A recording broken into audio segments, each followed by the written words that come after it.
నమస్తే, welcome to V3 news. Paper ముచ్చట కార్యక్రమానికి స్వాగతం. ఈరోజు వివిధ దినపత్రికల్లో వచ్చిన వార్తలను తీసుకున్నట్టయితే ముందుగా ఈనాడును చూసినట్టయితే ఈనాడులో మొదటి వార్తగా మాయమైపోతున్నాడమ్మ మనిషి అన్నవాడు అంటూ ఒక ప్రత్యేక కథనాన్ని ఇవ్వడం జరిగింది. ఎర్రగడ్డ మానసిక ఆసుపత్రిలో వ్యాధిగ్రస్తుల దయనీయ స్థితి గురించి ఒక ప్రత్యేక కథనాన్ని ఇవ్వడం జరిగింది. నయమైన ఇళ్లకు తీసుకెళ్లని కుటుంబ సభ్యులు, ఏళ్ల తరబడి వైద్యశాలలోనే జీవనం, కుమిలిపోతున్న బాధితులు అంటూ వార్తనివ్వడం జరిగింది. ప్రత్యేకంగా ఒక కథనాన్ని ప్రచురించడం జరిగింది. మాయమైపోతున్నాడమ్మా మనిషి అన్నవాడు, మచ్చుకైనా లేడు చూడు మానవత్వం ఉన్నవాడు అంటూ అందశ్రీ రాసిన ఈ పాట గుర్తొస్తుంది. మానసిక ఆసుపత్రుల్లో రోగుల దీనావస్థను చూస్తే వైద్యంతో రుగ్మత నయమైన కుటుంబ సభ్యులే వారిని తిరిగి ఇంటికి తీసుకెళ్లడానికి నిరాకరిస్తున్న వైనం నిర్ఘాంతపరుస్తోంది. తప్పుడు చిరునామాలు ఇచ్చి ఫోన్ నెంబర్లు మార్చేసి పలువురు రోగులు కుటుంబ సభ్యులు చేస్తున్న ప్రయత్నాలు చూసి ఆసుపత్రి వర్గాలు విస్తుపోతున్నాయి. మానసికంగా బాగైందని ఆనందపడాలో తమవారే తమను వదిలించుకుంటున్నారని ఆవేదన చెందాలో తెలియక బాధితులు కుమిలిపోతున్నారు. దీనికంటే తమకు నయమకపోయినా బాగుండేదని కన్నీరు మున్నీరు అవుతున్నారు. దీనికి సంబంధించి ప్రత్యేక కథనాన్ని ఈనాడు ప్రచురించడం జరిగింది. మరొక వార్తగా ఈనాడులో పంట మీదే పైసా మీకే అంటూ వార్తనివ్వడం జరిగింది. FPOల ఏర్పాటుతో రైతులకు మెరుగైన ఆదాయం, భారీగా ప్రోత్సహిస్తున్న నాబార్డ్, కేంద్ర వ్యవసాయ శాఖ, పంటల నుంచి ఉత్పత్తుల తయారీ విక్రయాలు, తమిళనాడులో జామ తోటల ద్వారా లక్షల్లో ఆదాయం, విత్తనాలు ఎరువుల కొనుగోలులోనూ డబ్బు ఆదా అంటూ వార్తనివ్వడం జరిగింది. మరొక వార్తగా రఫేల్ కుంభకోణం మళ్లీ రగడ, రఫేల్పై మళ్లీ రగడ, ఫ్రాన్స్తో PMO సమాంతర చర్చలు, పత్రికా కథనంతో రాజకీయ దుమారం, PMO జోక్యంతో బేరమాడే శక్తి తగ్గింది, విపక్షాల ఆరోపణ. జోక్యం కానే కాదు, పురోగతిపై ఆరా మాత్రమే, రక్షణ మంత్రి స్పష్టీకరణ. ప్రధానమంత్రి దొంగ అని తేలిపోయింది, రక్షణ శాఖ లేఖ చెబుతోందనే రాహుల్ గాంధీ వ్యాఖ్యలు అంటూ మరొక వార్తనివ్వడం జరిగింది. మరొక ఇంట్రెస్టింగ్ న్యూస్, ముఖ్యమైన వార్తను ఇవ్వడం జరిగింది. గ్రీన్ కార్డుల్లో కోటా ఎత్తివేత అంటూ అమెరికా కాంగ్రెస్లో బిల్లులు చట్టరూపం దాల్చితే భారతీయ నిపుణులకు ప్రయోజనం అంటూ వార్తనివ్వడం జరిగింది. ఏటా ఇచ్చే ఉద్యోగ ఆధారిత గ్రీన్ కార్డులు 1.4 లక్షలు, ఒక్కో దేశానికి గరిష్టంగా కోటా 7%, ఏటా భారతీయులకు దక్కేవి 9,800 అంటూ వార్తనివ్వడం జరిగింది.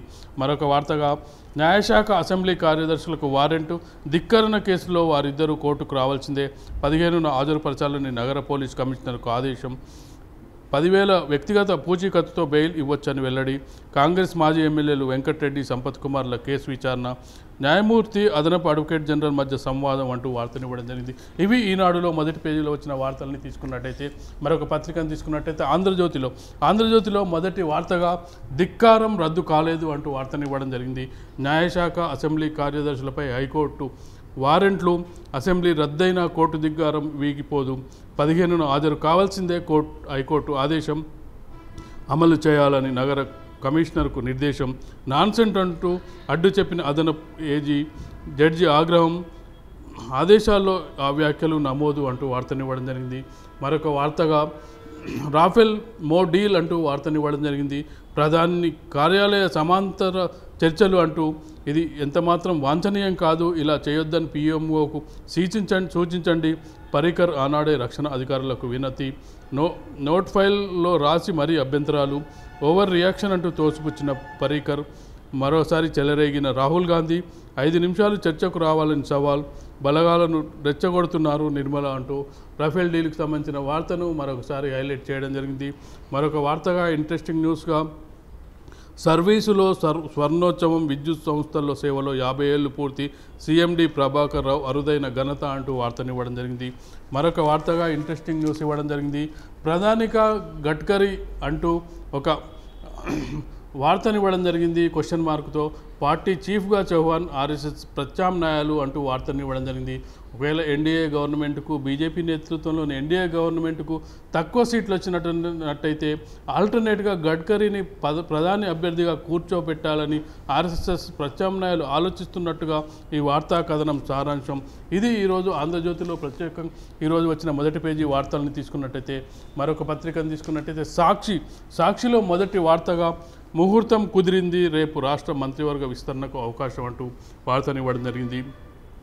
వసంత పంచమికే సీఎం కేసీఆర్ మొగ్గు, ఇప్పుడు కాకుంటే 24న జరిగే ఛాన్స్, 6 లేదా 8 మందికి అవకాశం, ఉమ్మడి జిల్లాల లెక్క తీసుకుంటే 10 మందికి చోటు, ఆశావాహుల్లో ఉత్కంఠ అంటూ వార్తను ఇవ్వడం జరిగింది. చాలా కాలంగా ఎదురు చూస్తున్నారు మంత్రివర్గ విస్తరణపై రేపు ఉండొచ్చని ఈ వార్తా కథనం సారాంశం. రేపు ఏం జరుగుతుందో చూడాలి. మరొక వార్తగా నకిలీ మద్యానికి 34 మంది బలి, ఉత్తరాఖండ్ యూపీలో ఘోరం అంటూ వార్తను ఇవ్వడం జరిగింది. 20 తర్వాతే బడ్జెట్, ఆర్థిక సంఘం పర్యటన ముగిశాకే అసెంబ్లీ, ఓటాన్ అకౌంట్ బడ్జెట్పై సీఎం కేసీఆర్ కసరత్తు, రుణమాఫీ, రైతు బంధు, ఆసరా మొత్తం పెంపు, ఎన్నికల హామీలకు నిధులు కేటాయింపు అంటూ వార్తనివ్వడం జరిగింది. మరొక వార్తగా మళ్ళీ రఫేల్ ప్రకంపనలు అంటూ వార్తనివ్వడం జరిగింది. నాడు యుద్ధ విమానాల కొనుగోలు చర్చల్లో పీఎంఓ జోక్యం, పీఎంఓ సమాంతర చర్చలకు రక్షణ శాఖ అధికారుల అభ్యంతరం, వివరాలతో ఓ ఆంగ్ల పత్రిక కథనం, సంబంధిత ఫైల్ నోట్ బహిర్గతం, మరోసారి బీజేపీ కాంగ్రెస్ మాటల యుద్ధం అంటూ వార్తనివ్వడం జరిగింది.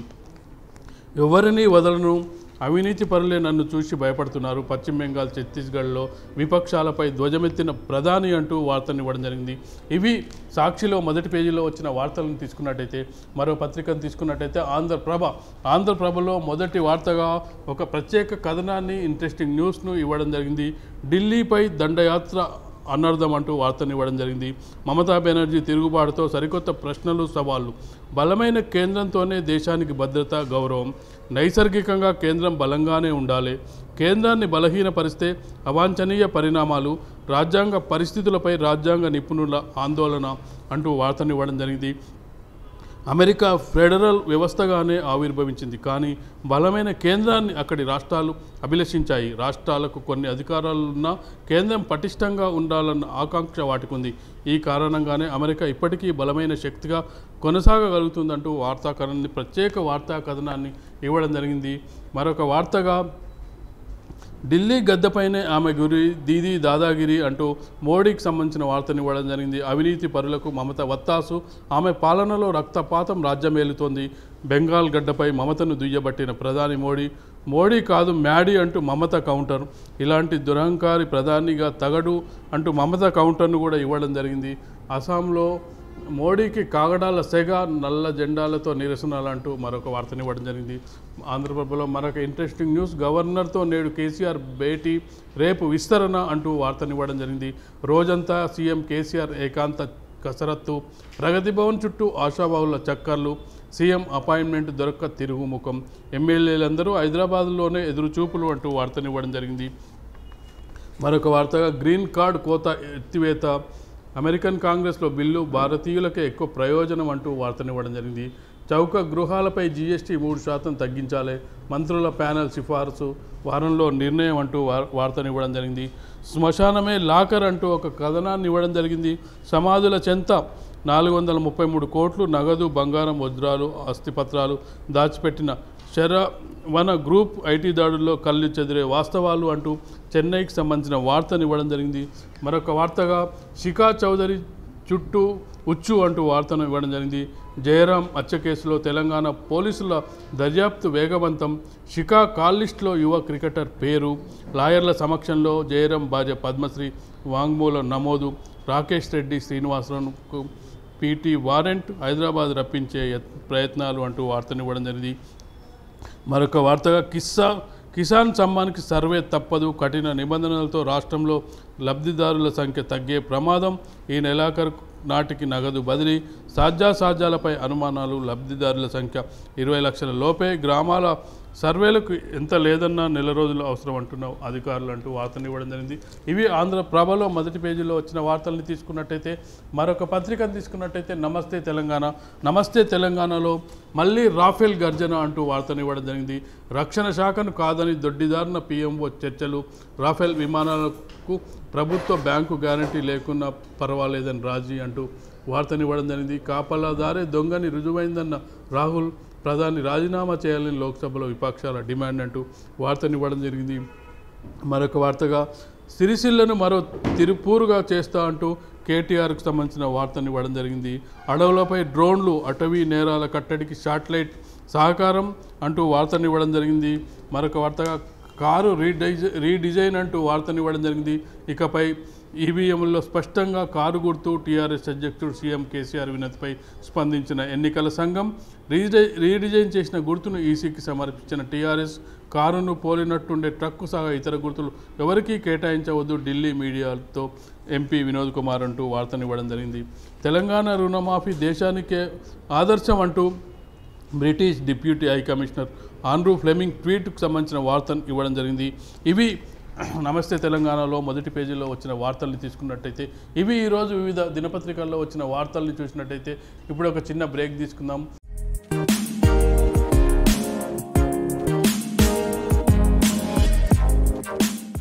తెలంగాణ, ఆంధ్ర, రాయలసీమ, తమిళనాడు, కర్ణాటక, కేరళ ప్రాంతాలు వేరైనా రుచులు వేరైనా వేదిక ఒక్కటే, మన రుచులు. త్వరలో మన V3 న్యూస్ ఛానల్లో.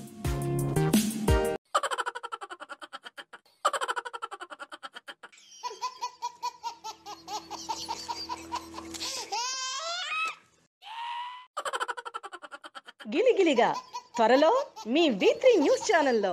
శ్రీ గాయత్రీదేవి జ్యోతిషాలయం, దిల్సుఖ్ నగర్. శ్రీ పండిట్ సాయిరాం శాస్త్రి గారు గత 30 సంవత్సరాలుగా దిల్సుఖ్ నగర్ లో స్థిరంగా ఉంటున్నారు.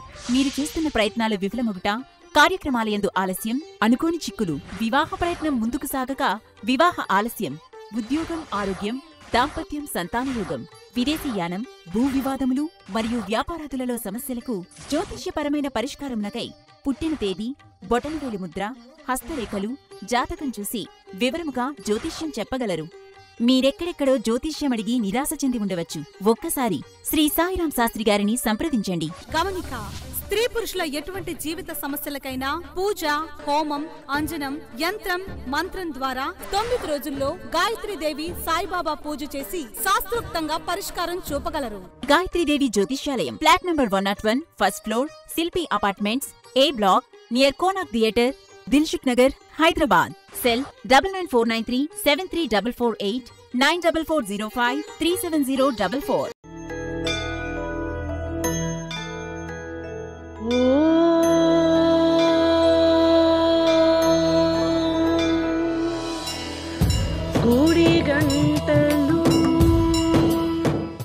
గుడిగంటలు త్వరలో మీ V3 న్యూస్ ఛానల్లో. నేను మా తమ్ముడు రాజుగాడు రచ్చబండ ముచ్చట్లలా మన V3 న్యూస్ ఛానల్ జల్దీనే వస్తున్నాం, జర చూడుండ్రి. రచ్చబండ ముచ్చట్లు మీ V3 న్యూస్ ఛానల్లో త్వరలో. ఈనాడులో ఈరోజు ఒక ప్రత్యేక కథనాన్ని చూసినట్టయితే మాయమైపోతున్నడమ్మా మనిషన్న వాడు అంటూ ఒక ప్రత్యేక కథనాన్ని ప్రచురించడం జరిగింది. నయమైన ఇళ్లకు తీసుకెళ్లని కుటుంబ సభ్యులు, ఏళ్ల తరబడి వైద్యశాలలోనే జీవనం, కుమిలిపోతున్న బాధితులు, ఎర్రగడ్డ మానసిక ఆసుపత్రిలో వ్యాధిగ్రస్తుల దయనీయ స్థితి అంటూ ప్రత్యేక కథనాన్ని ఈనాడు ప్రచురించింది. బలమైన సంఘటన, మానసిక సంఘర్షణ, ఆప్తుల్ని కోల్పోయిన ఆవేదన, ప్రేమలో వైఫల్యం, వైవాహిక జీవితంలో స్పర్ధలు, కారణాలు ఏవైనా ఓ మనిషి మానసిక వ్యాధిగ్రస్తుడిగా మారాడంటే అతని జీవితం ఆసుపత్రికే పరిమితమైపోతోంది. మానసిక వ్యాధి ఉందని ప్రభుత్వాసుపత్రిలో చేర్పిస్తున్న కుటుంబ సభ్యులు, బంధువులు వ్యాధి నయమైన వారిని ఇంటికి తీసుకెళ్లడానికి వెనుకడుగు వేస్తున్న పరిస్థితి, మానవ సంబంధాలు ఎలా కొడిగడుతున్నాయో కళ్ళకు కడుతోంది. ఆరోగ్యం కుదుటపడినా అయిన వాళ్ళు పట్టించుకోక ఏళ్ల తరబడి ఆసుపత్రిలోనో స్వచ్ఛంద సంస్థల పంచనో భారంగా బతుకు వెల్లదీస్తున్న బాధితులను చూస్తే గుండె బరువెక్కుతుంది. వ్యాధి నయమైన వారిని కుటుంబీకులు చెంతకు చేర్చడంలో పోలీసులు సహకరించకపోవడం సమస్యను మరింత పెంచుతోంది. మానసికంగా బాగుపడిన అయినవారు, ఆదరించని వారు ఎర్రగడ్డ ప్రభుత్వ ఆసుపత్రిలోనూ స్వచ్ఛంద సంస్థల దగ్గర పదుల సంఖ్యలో ఉన్నారు. అంటే దీనికి సంబంధించిన వార్తా కథనాన్ని గతంలోనే V3 ఒకసారి ముఖ్యంగా ఇంటర్వ్యూల ద్వారా ఇవ్వడం జరిగింది. V3 ప్రత్యేక కథనంలో సైతం ఇలాంటి వార్తను ప్రచురించడం జరిగింది. మానసిక వైద్యశాలలోకి అడుగు పెట్టాలంటేనే అమ్మో అంటూ భయపడతారు. కానీ ఒక్కసారి వారిని కలిసి వారితో కాసేపు ముచ్చటిస్తే అసలు మానసిక రోగులు వీళ్ళా మనమా అనే అనుమానం రాక మానదు. ఏం పాపం చేశారో తెలియదు, కానీ ఒక్కొక్కరిది ఒక్కో ఘోష, అంతులేని కథలు. వారితో ముచ్చటించాలన్నా గుండె నిండా ధైర్యం అవసరం. ఆ ధైర్యం ఉంది కాబట్టి V3 న్యూస్ వారిని పలకరించింది, అక్కున చేర్చుకుని ఓదార్చే ప్రయత్నం చేసింది. అక్కడ ఉన్న ప్రతి ఒక్కరూ ఏదో ఓ కళలో నిష్ణాతులే. విధి ఆడిన ఆటలో ఆగమై కాలం వెల్లదీస్తున్నారు. కనీసం మహిళలు స్నానాలు చేయడానికి స్నానాల గదులు లేవంటే ఇక్కడి వారి పరిస్థితి అర్థం చేసుకోవచ్చు. మహిళలు బహిరంగంగా స్నానాలు చేస్తున్నారంటే ఛీ పాడులోకం అనిపిస్తుంది. అక్కడ ఉన్నది మానసిక రోగులే అయినా పని చేస్తున్నది మాత్రం మానసిక రోగులు కాదు కదా. కనీసం ప్రభుత్వానికి విన్నపించాలన్న సోయి కూడా ఈ అధికారులకు లేదంటే ఇక్కడ పనిచేస్తున్న వారిని ఏమనాలో అర్థం చేసుకోవచ్చు. రోజు పిజ్జాలు బర్గర్లతో కాలం వెల్లదీస్తూ బిర్యానీ చికెన్ ఫ్రైలతో ఎంజాయ్ చేస్తున్న మనతో మాకు రోజు ఒక్క జొన్న రొట్టె ఇప్పించేలా అధికారులతో మాట్లాడండి అని వారు ప్రాధేయపడుతుంటే బాధ కలుగక మానదు. అందుకే ఇక్కడికి ఎప్పుడో ఒక్కసారి వచ్చి మా పరిస్థితిని చూసిన దయగళ్ల మహారాజులు వారానికో నెలకో ఒకసారి వచ్చి మా ఆకలిని మాకిష్టమైన పదార్థాలతో తీర్చిపోతున్నారని ఇక్కడ రోగులు అంటున్నారు. ఒక మానసిక రోగి మన ముఖ్యమంత్రి కేసీఆర్ గారి ఫోటో వేయడమే కాక ఆయన తనయుడు కేటీఆర్ గారు తన ఆరాధ్య దైవమని వారి ఫోటోలు చేతితో వేసి తన అభిమానాన్ని చాటుకున్నారు. ఇకనైనా ప్రభుత్వ అధికారులు ఆసుపత్రి అధికారులు కళ్ళు తెరచి వారిని మానసిక రోగులుగా కాకుండా మనుషులుగా గుర్తించి వారికి కనీస సౌకర్యాలు అందించాలని V3 న్యూస్ కోరుకుంటుంది. ఇక్కడ వసతులు ఎట్లంటే వాటర్ సప్లై లేదు, లేడీస్ పాపం అక్కడెక్కడ స్నానాలు చేసే పరిస్థితి చాలా దీనమైనటువంటి పరిస్థితి. అంటే ఏముంది అక్కడ దీనం అంటే బహిరంగంగా స్నానం చేస్తున్నారు. వసతులు సరిగా కల్పించడం లేదా? చెప్పండి, మీరందరూ చెప్పండి వసతులు ఎట్లున్నాయి. అదే నాకు అనిపించిందండి, మేము ఇంటికాడ ఉన్నప్పుడు మా అమ్మ జొన్న రొట్టెగా చేస్తుందండి. జొన్న రొట్టె అది ఇస్తే బాగుంటుంది, పేషెంట్కి ఒక్కడనే ఇస్తే